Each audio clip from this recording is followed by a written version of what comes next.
1 kg fat को यदि loose करना है तो उसके लिए आपको कम से कम 7,700 किलो कैलोरीज़ बर्न करनी होगी।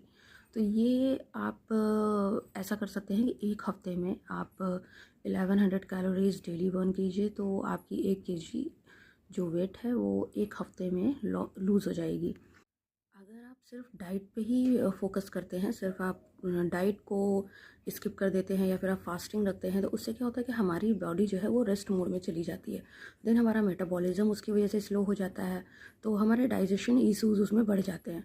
इसलिए आप सिर्फ डाइट पे ही फोकस मत कीजिए। आप ऐसा कर सकते हैं कि कैलोरी डेफिशिएंट मेंटेन कर सकते हैं। लाइक आपने आज अगर 1200 कैलोरीज खाया है, तो फिर आप उसमें से 500 नेक्स्ट डे कम कर दीजिए, और नेक्स्ट डे आप 500 लेस कैलोरीज, उसी 1200 में 500 जब आप लेस करेंगे तो जो भी आता है उतनी कैलोरीज आप सेकेंड डे खाइए। देन थर्ड डे आप फिर से 1200 कैलोरीज खाइए। इस तरीके से कभी 500, कभी 200, कभी 800, इस तरीके से आप कैलोरी डेफिशिट मेंटेन कर सकते हैं एक हफ्ते के लिए, जिससे कि आपका वेट लॉस 1 kg 1 वीक में पक्का होगा।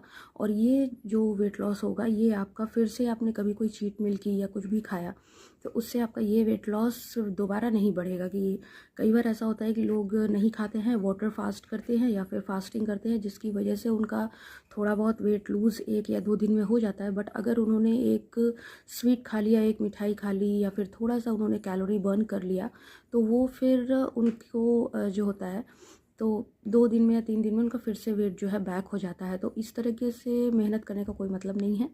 तो इस तरीके से और बहुत सारे डाइट प्लान्स मैं आपको बताऊंगी। हमें सब्सक्राइब कीजिए if you want to lose your wait.